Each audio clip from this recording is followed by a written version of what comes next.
Hi Fali, Hi, welcome to Sudeep Aditya. Audio's channel.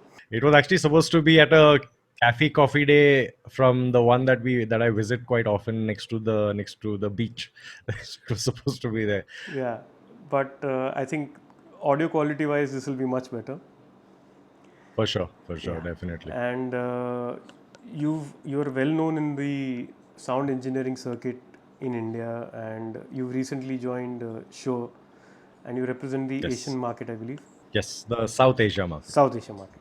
So Fali, we'll Yes, come to that, and our usual thing is we would want the viewers to know, students of sound engineering, absolutely, to know more about you, in the sense what influenced you to become a sound engineer. Were there any challenges absolutely. along the way? Any interesting stories that you might have to share? All yours. Done. Absolutely, All yours. absolutely, absolutely. Cool. So, I started working as a sound engineer, around, I think it was 2004, 2005. But I was always curious about, things related to sound. And I think this started from, when I was growing up and my mom had a record player and, the typical scene where you have cassettes and you're always listening to music. Even when we were studying, we were listening to music. And we were never very good at studying, but maybe the music had an impact on that.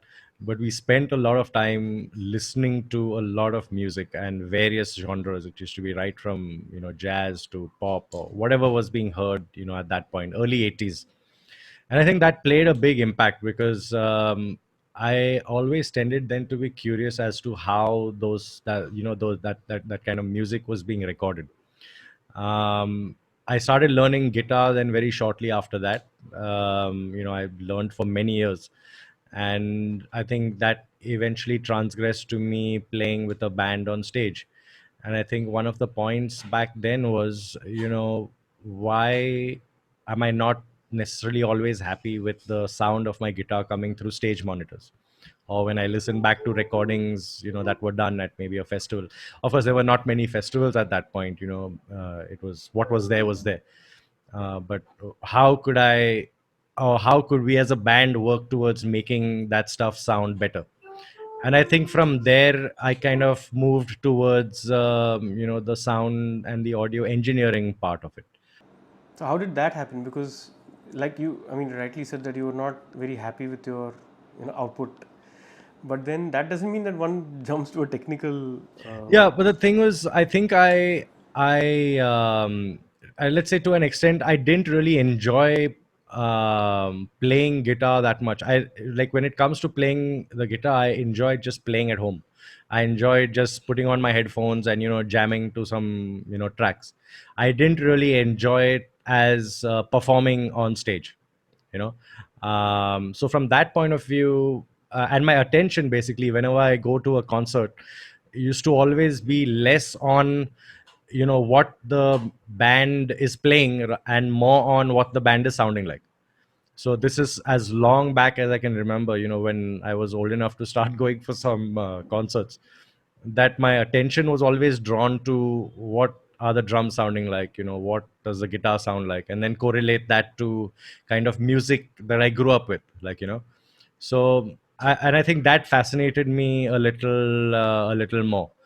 And slowly and steadily I just started gravitating in that direction. Okay, so was there any kind of pressure at home, in the sense that, oh, you have to become a doctor or you have to become an engineer, that kind of a situation? that So, that pressure was definitely there. So my father is a dentist, and he was very well known in Pune. We grew up in Pune. The thing is always, okay, what do you want to do? And I think by default from his end it was like, you finish 10th standard, you do 11th and 12th should be science, and then after that you choose whether you want to do medicine or you want to do engineering. And I chose at that point to do engineering because I was getting very into, the live sound thing. So, one of the things in my mind was, maybe if I go and do engineering, then I'll get a better understanding of, how consoles work, how tape machines work. That was my thing. And yeah, it was difficult. I should not kid myself, because firstly, engineering was not easy. Oh, so you um, did complete your engineering? yep, yep. In what field? In Okay. electronics, yeah. But wouldn't there be good placements also, companies like Philips or There were great Panasonic? placements, and in fact, my first placement after it's a funny story. My first placement after engineering was with a company called Cognizant Technologies, and CTS they're called. And I decided not to take it. I remember that part of my life very clearly, because the offer from CTS was for 30 or 35,000 rupees a month. This would have Way been in back this would have in been in days? 2003. Yeah, Oh, 2003. wow. 2000. When did I finish it? 2002, 2003. Yeah, that's a And lot of money. that's a lot of money at that point. Like, and I said no. I took the offer, so I'd signed and everything. And then about a month after that, I said no. And the reason I said no is because I had approached a small sound rental company in Pune, and Mm-hmm. they agreed to have me on as a, let's say, like an intern kind of thing. So I went straight from an offer of 30,000 rupees a month to 3,000 rupees a month. And I ended up choosing the sound engineering job for 3,000 rupees a month. Now, that was pretty upsetting for the family. But then, it's sometimes when you have something stuck in your head, and you only want to do that, then, sometimes you have to do these things. But did you know that this is the kind of growth I'll expect in a sound by joining a sound rental company? I'll what shall we say? Like in any company or in a bank, for example, that you join as an executive, and then after Yeah. 4 5 years, I'll become a assistant manager, and 8 years I'll Yeah, become a manager, yeah, and yeah. so in the sound rental, you don't know. I joined it just with no expectations completely. Like, it was, at that point, I wanted to do one thing. I wanted to do one thing only. I wanted to start working in sound. Like, that was the one thing that I knew. I didn't know what exactly I wanted to do, but I just knew that I wanted to be around speakers, around microphones, around consoles, around amplifiers. That's what I wanted to do. It was not ready for me yet to leave Pune and maybe move to, Mumbai or Bangalore or whatnot, and more so because I didn't know anyone in Bombay or in, all these places. So no So connection at all to the nothing, film or music nothing, zero, industry. zero, no one, Okay. absolutely no one. The only No, no one really. The only person that I did know was this rental company in Pune. And, because off and on, when there were small events at, the clubs or whatnot, they used to come with the sound. So that was the only connection that I had. And I decided to approach them and take that up, basically. Right. And so, what was your role there? What were you supposed to do? Do whatever you're told to do, basically. So start out with, if you had to mix a band, you mix a band. If you have to help load a vehicle, you load the vehicle. If you have to rig some speakers, you rig some speakers. If you have to set up stage, you set up stage. So it was pretty much, you get to do whatever. But I think the what I spent a lot of time doing there was sitting with the equipment. Because, even back then, rental companies were not as busy as they are today. Like, so you have rental companies today that are doing maybe two and three, maybe four shows a day sometimes. At that point, we might have been doing two a week, maybe three a week at best. So yeah, so it's like, what do you do with the rest of the time? And the rest of the time is you spend with the equipment. So you spend with the consoles, you spend with the, with the, not only with the consoles, but with the manuals sometimes. So with the manuals of the amplifiers, the manuals, with all that equipment, there has to be manuals. So, literally a cupboard full of manuals and the equipment next to it to go through. You pull out the equipment, pull out the manual, and keep going back and forth, back and forth, back and forth until you learn that piece of equipment to an extent. Right. And at in your first job, what kind of equipment were you handling? What were the kind of Oh, consoles then? nothing. There was it was all analog. So I think there was some Allen and Heath analog consoles, um, Yamaha O1V. We had two or three of those. And apart from that, mics, some Shure mics, not many mics. I think most of them were 58s and 57s, because I don't even think that company at that point we had very few cordless mics, maybe just four or five cordless mics. There were no in-ear monitors. So the PA system was, what was the PA system? Electro Voice, I think. Electro Voice was the PA system. Yeah, very simple. Not a big company, so like nothing spectacular equipment wise. It was just what was there, and you figured it out basically. So, with this kind of environment where it's your first job, you're just new also, you're getting to touch and feel various kind of equipment. And like you said, only twice a week there used to be some shows Yeah, and stuff like that. yeah, What kept you yeah. going? Did at any point you feel this could have been my Saturday Sunday hobby? Why the hell did I take it up and why not join Cognizant? No, because I think it was. See, I had that thought in my mind for. I think my father had that thought in his mind for much longer than I did. I maybe thought about that for the probably for the first. I would say, the first 2 years maybe, where I was like, am I doing the right thing? Is it worth being out at 3 in the afternoon in May, in the heat and the dust and all that? And then I realized that for me it was, and I never wanted to get into the scene of that necessarily like a desk job kind of thing. That was never what I wanted to do. I wanted a kind of I wanted to always be in something where every day is kind of different and hold some new kind of challenges, let's just say. So I think that was the driving force. So, what did you learn there with artists? Because it would have been an interaction with clients, as Yeah, the bands were your yeah, clients. So, yeah, and they also would have been youngsters or college bands and whatnot. yeah, yeah, So, yeah, what yeah. did you learn in your first job?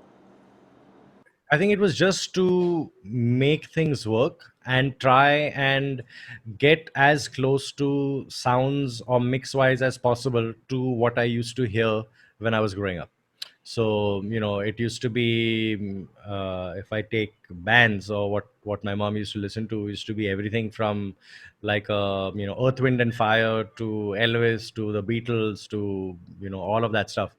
So those the sounds of those records, like till today, are still, it's just part of, when I think about how things should sound. Some of those really iconic records are still in my mind like till today. So I used to approach it from a point of view of, how do I get to get my mixes to sound as close to those as possible. Now obviously at that point in time there was, a lot of it was trial and error. Okay. So there was no YouTube, there was no Google, so you did not have any place to go for help on these topics.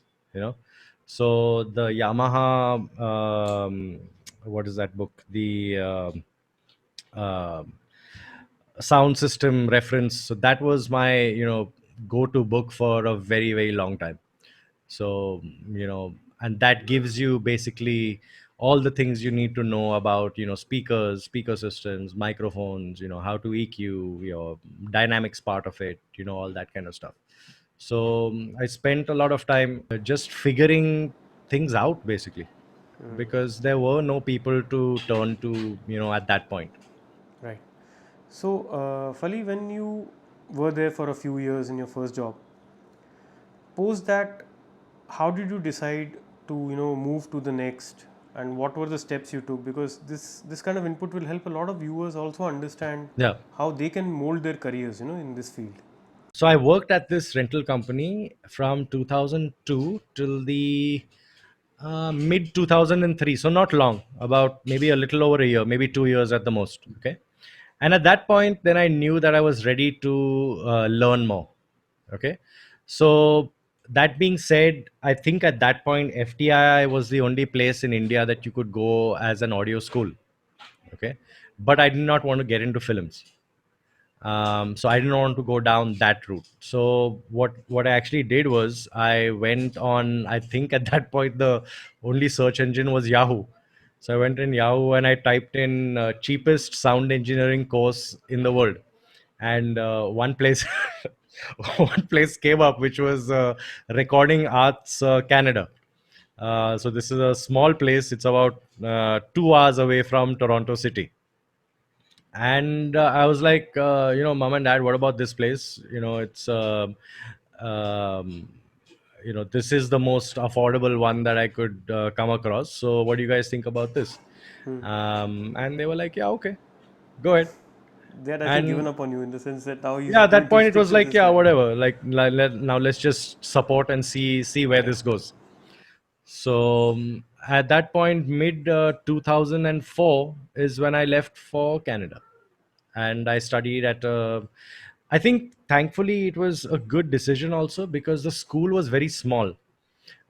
We were 20 students, uh, 20 students per batch, and it was owned by three engineers that were very well known in the Canadian music circuit.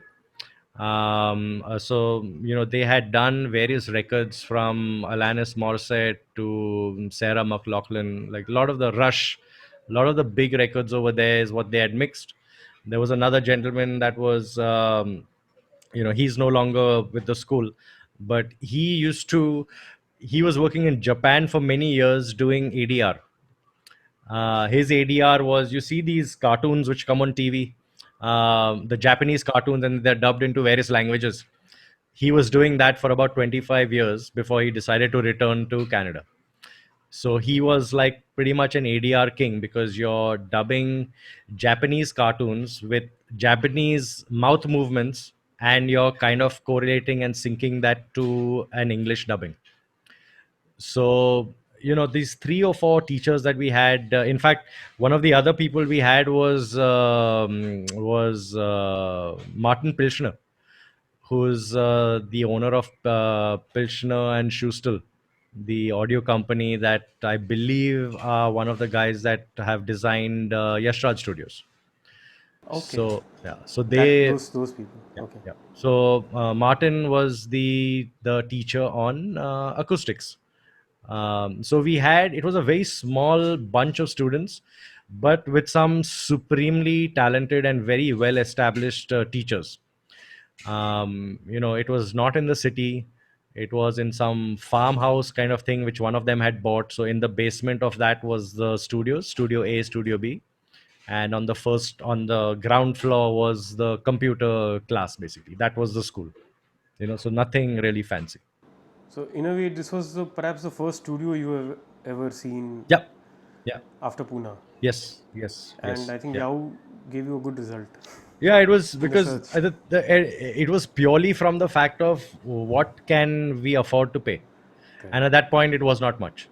So rather than look out for, and I think at that point even the search engines were not giving you such great results as they give you today. So if you type Right. sound course for $1,000, they won't give you anything. Today So you'll it find was something right outside our house only. So right something. Now it's like cheapest audio engineering course, and this one came right at the top. And okay. it was at for 2000 and what year was that? 2004. I think it worked out cumulatively to around 5 or 6 thousand Canadian dollars. That was it Okay. for six. What is it? 6 or 7 month diploma course or something. It was. Okay. I think your Uh, stay and travel must have been Stay and travel more was a than little was a little more than the was almost the same as that. correct. But the thing is, you're all students and you're not in a city, so which means staying is not expensive. So we had in my place there were three of us students staying together, and my roommate, one guy called Jeff Smullen.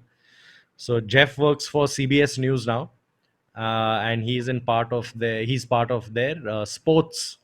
He's the sports recordist kind of thing for them. So he's been there with them for the longest time. And very interesting fact is, from that whole batch of us, so 40 students, which are 20 in the day, 20 in the evening, Jeff and me are the only two which are in audio. All the others are doing something else. Oops. So we were the only two that are still in audio, and we were the only two that had 100% attendance for the 7 month duration of the course. Right.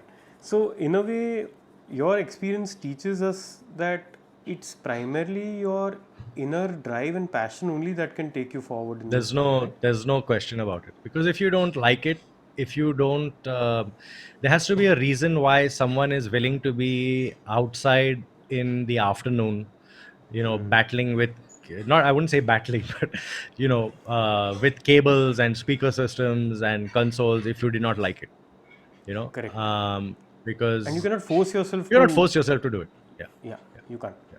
So, post that, what, you didn't decide to kind of take up a job in Canada or No, I US did. or I something? was there for a little while. So I was Okay. working with a sound rental company called Metalworks Sound. So, you Okay. never got attracted by the studio? That let me be a studio engineer? No, I didn't. I didn't want to, because I did it for a little while, and I did not feel it as exciting as live sound. I think mainly from the fact that I was doing it for a year or two before I went for this course. So from that point of view, I still gravitated towards live sound. So as far as the internship from this thing was with this place called Metalwork Sound. So Metalwork Sound is now, if I'm not mistaken, owned by Justin Bieber. So he owns the studio. And so there's Metalworks Studio and Metalworks Live. Metalworks Live is the place where I did an internship, and Metalworks Studio, if I'm not mistaken, is now owned by one of those big Canadian pop artists. And it's one of the biggest studios that you can go, as far as rent out for anything from Hollywood films to music. Drake, a lot of Drake stuff is done at that studio also right now. So I was there for a little while, and then back to India. Yeah, I think predominantly because I could not convert at that point the visa to a residence visa. For that, I had to come back to India in order to do it. And once I'm back in India, I had to apply for a job before you have to apply for the visa so you can go back. And I think once I got back, the first and actually the only contact that I knew in the business was actually through my father, was Ashish Manchanda. Oh, okay. Pune connection, I Yeah, believe. because Ashish, yeah, Pune connection, and I believe Ashish's dad and my dad were friends or something. Okay. So I think that was the only connection that we had, and at that point, Ashish had just opened his place in Bombay. Acha. Um, so I came back to Bombay, and I think within 10 days, I was working at Ashish's. Oh, okay. So, once you were back, Yeah, was that experience from your uh, Canada school yeah. useful, or was it like some different world there and here the reality was different? Was there a kind of mismatch? Yeah, no, no, it was quite useful because when I joined Ashish, it was studio work, like and I wanted to do live, but at that point there were no live sound companies that were hiring, and at that point, because I had to move to Bombay, I just it was difficult. Like those first few years, I won't sugarcoat it. It was not easy, So, was it but like one room, 10 people kind of a situation, or the studio or the not that house. bad? The house. The No, no, it house. was not, it was not that bad. But it was like, ride from Kinetic Honda to at work pretty much through the night, and you get done by 5 or 6 in the morning, and then by 1 or 2 in the afternoon you need to be back, if not earlier. I mean that I did that for quite a while. Yeah, and but I learned a lot from Ashish because he was a very good mentor. And I think just technology wise, and what's the right word? How to just do some things correctly and not take shortcuts. I think that was the main thing that I took away from working there. So at that point, it was myself and it was Joseph George, who now works with Dhruv Ganikar. So Joseph and me worked over there simultaneously for about 2 years, I think, about 2 years. But what kind of projects here again? Typical studio work? Studio work, yeah. So a lot of interaction with Ranjit Barot's Nirvana. Whatever projects came in, it would be everything from. We would bring in some bands to record because some Bollywood work would come. It's just at that point it was whatever came. And since we were assisting, our job would be more just to assist, to look, to set up the session, pull in tracks, just get everything set and ready so that Ashish can come in and start mixing. Right. So you all were like an So assistant we were engineer. assistants. Yeah, we were assistant engineers. And in the times when there was no work, then we were okay. Ashish was okay with us scouting for bands who wanted to record demos and stuff like that. So a few demos I had done also at that place, and that was also just to get my hands dirty with the whole thing actually. So from that point of view, that's how it basically was. That's how it worked. So wasn't that again a little disappointing to you that after Canada, when I Yeah. thought I'll come back to live and Yeah. here I'm stuck in a studio? No, it was. See, the thing is, with all, I think I would say with the first up till around 2010, it was all learning. I just did whatever I had to do to learn and absorb as much as I could. It was in 2010 that I decided to go freelance because at that point, finally, so if you take the number of years, that would be 2002 to 2010. So about what is that? 8 years, 7 or 8 years when I actually felt ready and confident to go out there and do shows by myself. So it was I was with Ashish. Then to tide things over, I started a small studio space of mine. Then I was working with Sound.com. Alongside the studio, I was also working at Sound.com for about 5 years. So that's where you got exposure to the live That's circuit. where I really got. So that's when I think that was 2006 or 7 onwards, where I really got the exposure to live sound and the kind of exposure that I was looking for. And what did you do there? What was your role? I was doing predominantly, I was one of their engineers. So we had a very strong team at that point. If you know Sunil, Aranjikar. yeah, so Yeah. Sunil, myself, Gilroy, Joel, Farad, Ezekiel, we were all at sound.com at the same time. So It's a strong team. it was a very strong team at that point, like very very strong team, and we had dedicated guys for dedicated jobs. So like Sunil used to be doing all the awards and some music. Farad, Joel, myself used to do a lot of the music stuff. Gilroy used to do most of the corporate stuff. So we had individual guys specializing in certain disciplines. So I think from that point of view, I learned a lot, like from the corporate guys or from Sunil when he used to do award functions, stuff like that. So it gave me a broader horizon to what all I can do, as opposed to maybe just going and mixing a band, basically. When you were at sound.com, when you started off again, in the live circuit, whenever a student or a performer goes on stage, he or she feels a little nervous, some butterflies in the stomach. So when you went, it's like in front of house as we call it, and so everybody can look at you also. The audience, people even standing near you, their eyes are on you, and also does that give you some kind of nervousness when you are on the console It and it makes me nervous even till today, because it's what do you call it? It's like passive nervousness.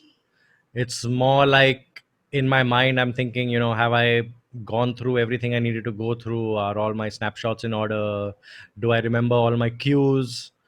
a lot of things like that. But I think that kind of goes away for me usually within the first song or two, and then I kind of settle down. But I'm quite um, uh, people who usually meet me before a show sometimes say, hey, why are you so quiet and all that. And it's not that I'm quiet, it's just that I'm in that time I'm just going over a lot of stuff in my head. like it's more that, and nervous energy basically. So yes, so after sound.com Yeah. 2010, you said you went after sound freelance. After sound.com 2010, I first started working with Shankar Mahadevan. So I Okay. was mixing monitors, Mm-hmm. then Sonu Nigam for quite a while, Okay. about 6 or 7 Monitors or S11? monitors.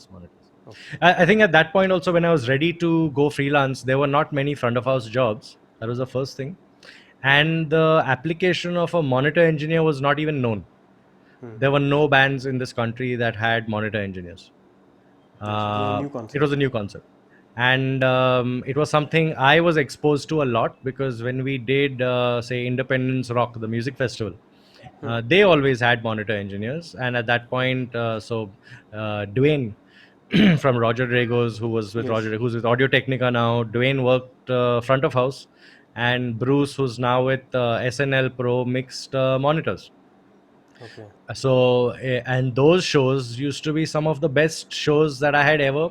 This used to be back to the days where I used to play with the band. So those shows used to be the best, and it always wondered, why don't other shows also have monitor engineers?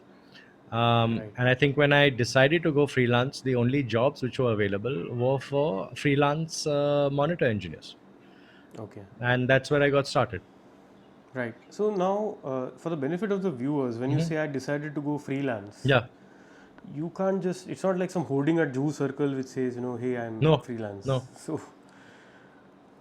So how do you make that jump? How do you tell the world that, boss, I'm available, hire me for my services? So how does that thing happen?